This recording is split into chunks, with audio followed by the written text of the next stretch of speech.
All right, everybody. It's the Working Fans Comedy Cast, and it's Dave versus AJ, a debate we've done on the Working Fans podcast for a long time. Today, we're going to try a little something different. We're going to debate two of our favorite comedians. For me, it's Eddie Murphy, guy I grew up watching, loved his work, and appreciate it. And for AJ, guy, some of you might not be as familiar with. He's a bit of a throwback. My dad loved him. I wanted to sway your votes here, but AJ's got a lot of good points why you would like him, I believe. Don Rickles. AJ, tell us about Don, baby. You go first, because I think there's a lot to talk about here. Well, it's going to be interesting because you're talking about a long career that started in the 1950s and lasted all the way to 2016 compared to a shorter stint where somebody did become a huge movie star also in Eddie Murphy. I have the utmost respect for both of them.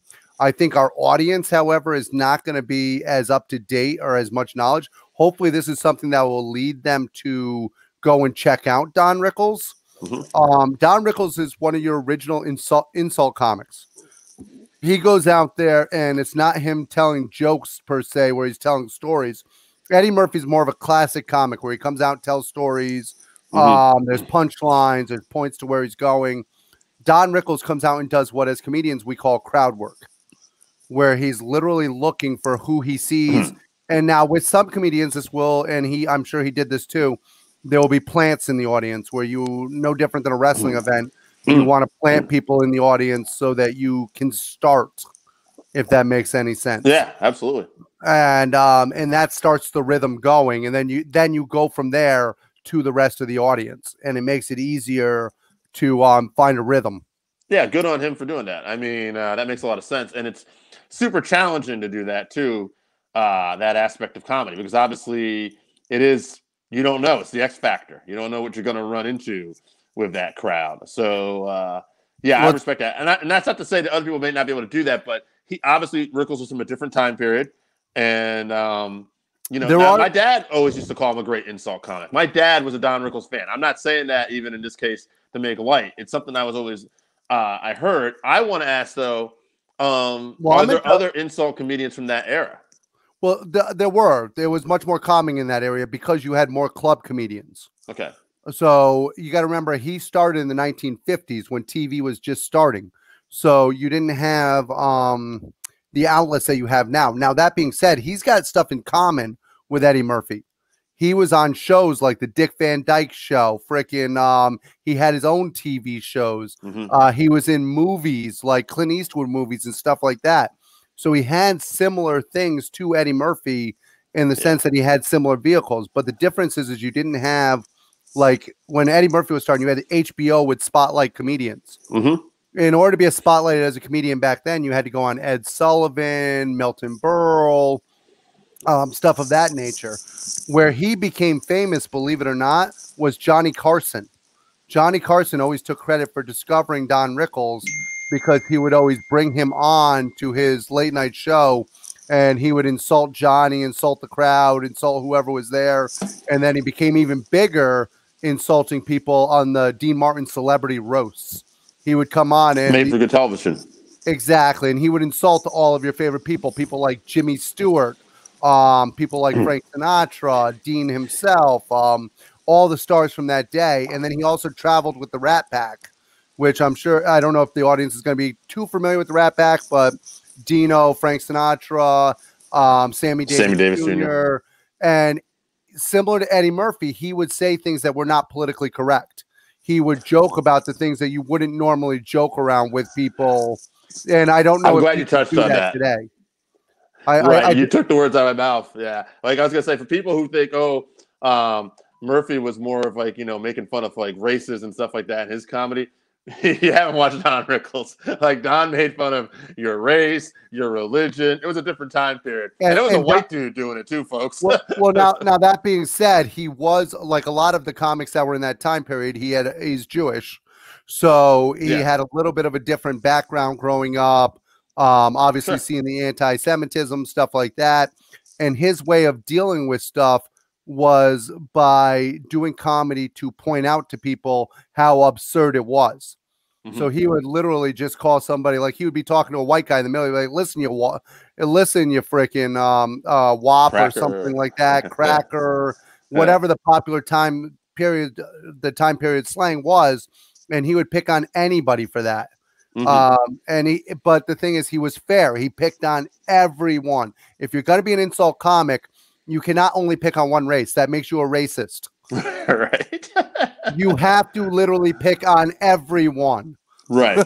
And some of the greats have learned. Dave Chappelle does that too, I think, with his show and stuff too. And even actually Murphy does that in some of his acts too. You'll see him make the funny thing is, if you talk to a lot of the comics who are popular today, a lot of them have worked with Don Rickles because he passed away in 2017. And he performed right up until the end. He would be at Foxwoods regularly. And he worked with a lot of today's comedians, would open up for him, would learn from him. And a lot of them list him as one of the people that they learned to do crowd work from. Yeah. What a wealth of knowledge that must be too. I'll say this, because you're very well read on this. And I know you've read books about Don Rickles too. Oh yeah. I met Don Rickles at Foxwoods. Oh, you did? I only had a 2-second meeting with him. It was in an elevator. We're going from the High Roller Lounge down to the bottom floor, and I'm in the elevator, and I'm with manager who I was working with. I was bartending at the time. I'm with the manager that I was working with that night, and he was a big guy, maybe about 6'3", bald head, pretty ugly dude. And well, I have to say that because if I don't say that, this story is not going to make sense. Okay. So Don Rickles, who's maybe about 5'6", 5'7", is there, and he's there with the security person who's walking with him. And he looks at me, looks at the other guy, looks back at me, and goes, "Ugh." Yeah, literally just gives me a look. He goes, "Ugh," like, what the hell is this guy? That's pretty funny. So even off stage, he's still making it lighter, more. Yeah. And this was 2008, so he had to be like 70-something years old already. All right. So funny little. That's interesting. Yeah. So I mean, this is not really much of a debate. I think we're just gonna have a little fun with this. Obviously, they're two from different time periods. I'll tell you about some of my fandom with Eddie Murphy. I talked about this in maybe a previous episode. Maybe it was off the record. I don't remember. But one of the things I loved about Murphy was the content that he was talking about as a child. I probably didn't get all of this. And yes, I was listening to Murphy as a child, folks. However, because he was so good with his timing, his facials, the impressions, he could still communicate, and you got it. It was funny, it was funnier when you watch it years later. And that was one of the great things. Even though politically correctness, it doesn't probably hold up. Humor-wise, it still holds up to me. I mean, the first one, the second bit I ever saw was Raw. Well, that was the first I saw, but that was actually his second act. So it was years before I saw Delirious, which is his first one. And to give you an idea, I mean, we'll put Murphy over it a little bit too. The only thing you need to know is he took a word like Goonie Google, something he just made up, and it becomes hilarious. He tells this whole story about, I want to say, his dad talking to one of his brothers who brought over his wife, and she was a big hairy bitch, and she would fall down and wreck his stairs. And he came to the conclusion when he was drunk that she was a Bigfoot because she would say Goonie Google. And he was like, "This is not possible. You brought a Bigfoot in my home." He's like, "Don't bring a Bigfoot in my home. She's not trained well. She can't walk a flight of stairs. She'll climb the fuck out of a tree, I bet," which you would never. Again, a lot of this stuff is just so outrageous, and the timing is so it's a different world then, folks. And I mean, but again, his facials, his impressions, they're so good. And I think a lot of this stuff still holds up today. Okay, so I'm going to tell you where I first saw him, because I did not first see his stand-up. That was not what I saw first. Oh, what I saw first was the Saturday Night Live. Yes. And the social commentaries that he did, and they were funny, don't get me wrong, but there was social commentary behind them. Like he did Mr. Robinson's Neighborhood. Yes. Which showed us the difference between, what is it, Mr. Roberts? Or what's the Mr. Rogers. one? Rogers, there you go. Sorry, I never watched that crap. So that's the people's childhoods here. Fuck people's childhood. So Mr. Rogers' Neighborhood, it showed us the difference between what those little white kids were going through in that neighborhood and what it was like in where Eddie Murphy might have grown up in the ghetto or something of that nature. and showing a tenement building and the difference. And those are just some of my favorite skits because he's like, all right, today we gonna have to be really quiet because the landlord does not need to know that we are here. Right. And he climbs in through the window rather than using the front door to avoid the he comes up through the fire escape. Then he does stuff like Gumby. He does you talk about the Rick James impersonation that Dave Chappelle does later on. That's all got to come off the original freaking impersonation of the Godfather of Soul, James Brown. Oh, James Brown. And Eddie Murphy did getting in the hot tub. Oh no, too hot. And then he did Buckwheat Sings the Hits. Oh yeah, looking for Pug. Yeah, looking for Nub in autumn. So he did social commentary to show us through humor how absurd some of the stereotypes were, the differences in living environments, and he continued to do it in his comedy when he did Delirious, when he did Raw. And I think that that's what made Eddie Murphy. And everybody in that time period, our parents always were like, oh, I don't like him. All he does is cuss. well, that wasn't all he did. Right. He was trying to show us the absurdity. No different than like Carol O'Connor in the Archie Bunker with freaking All in the Family. Somebody has to show the absurdity of some of the stereotypes. First interview I did on here with a comedian, Nathan Wallace, and we came to the conclusion too. It was interesting.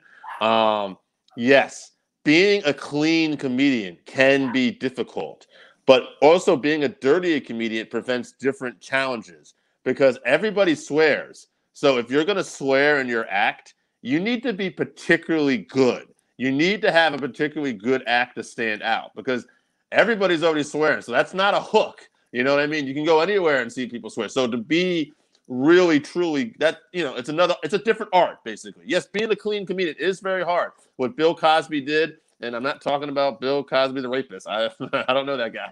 But the comedian, Bill Cosby, what he did was super challenging. But it's equally hard to do what Pryor, Carlin, and Murphy and some of those guys did too, because they had to be even better. They had to be on their game because a lot of people were trying to do this.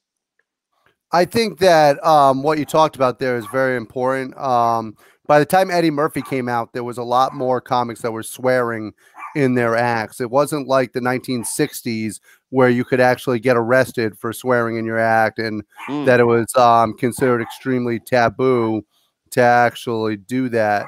Did Red Fox get arrested one time for that? Red Fox got arrested for it. He wasn't the only one. No. One of the people that was most famous originally for doing it was freaking, why am I going blank on his name? He ended up dying young too. I'm supposed to be on a tribute show for him coming up. Oh, smoked the cigarettes and stuff like that too, right? Yes, and I'm going freaking blank, and I hate that I'm going blank on it. That's why don't you look that up real quick? Comedians who smoke cigarettes. But it doesn't matter. My point is that by the time Eddie Murphy actually came around, it was commonplace with Richard Pryor, George Carlin. George Carlin had already done the 7 words that you can't say. Right. Everybody knows it. And being a comic, when you swear, it's got to mean something. Right. If you just come out there and every other word is F this, F that, cuss, cuss, cuss, that's not funny. But when you punctuate your story with well-placed curses, it can actually accent what you're doing. And he makes fun of that in his bit in Raw, where he talked about that people from other countries would come in and not understand and only pick up the swear words. So they would go up to him and be like, Eddie Murphy, suck my dick. And, you know, essentially he's making fun of himself and he's making fun of the act that some people didn't quite get, that there was like jokes in this. Like he couldn't just go out and be like, fuck you, suck my dick. And that was an act.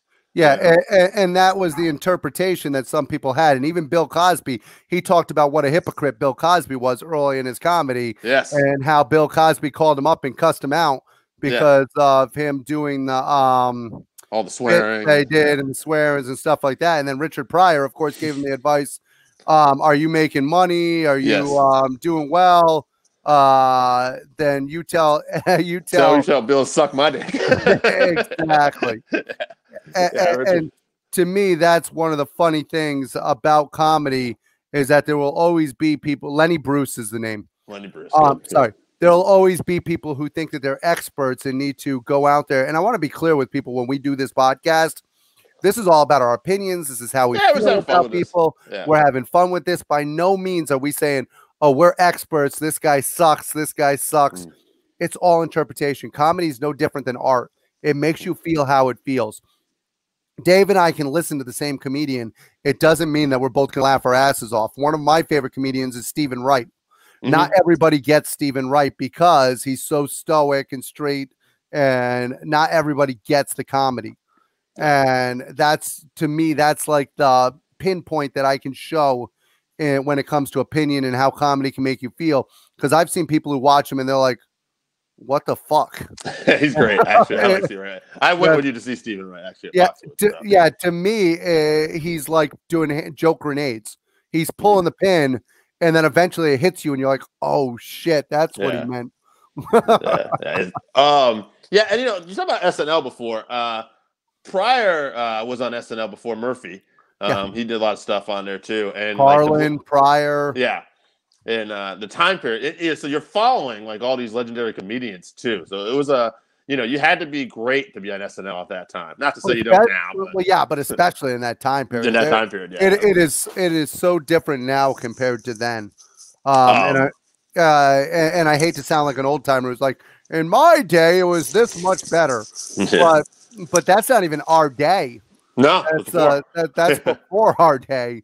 And George Carlin would do the hippy dippy weatherman, where he would come out and basically make fun of meteorologists, talking about how, oh, it's going to be hot today, cold tomorrow. Oh, December's coming up. I think there might be a cold front coming in. Yeah, a lot of good stuff there. Well, folks, you hear the dogs in the background. I think that's our cue. So we're not going to pick a winner on this. This isn't what this is about. We're just talking about some of our favorite comedians. And, hey, get out there, listen to some Don Rickles, listen to some Eddie Murphy. They're both completely different style comedians. This is why we didn't even take a vote for this. Completely different time periods, but they both were really good at their craft. Anything you want to add? Yeah, at the end of the day, guys, the most important thing right now, especially with everything going on in the world, is to be able to share and enjoy a little laughter together. And that's why we do what we do, is to just kind of bring comedy to the masses. So please get out there, go check out Don Rickles, check out Eddie Murphy, check out all these comedians that maybe you haven't heard before, and support your local comedy too. When it's safe to go to the clubs, get out there and check out some of your local guys. Absolutely. All right, Working Fans Podcast, Comedycast. We're out.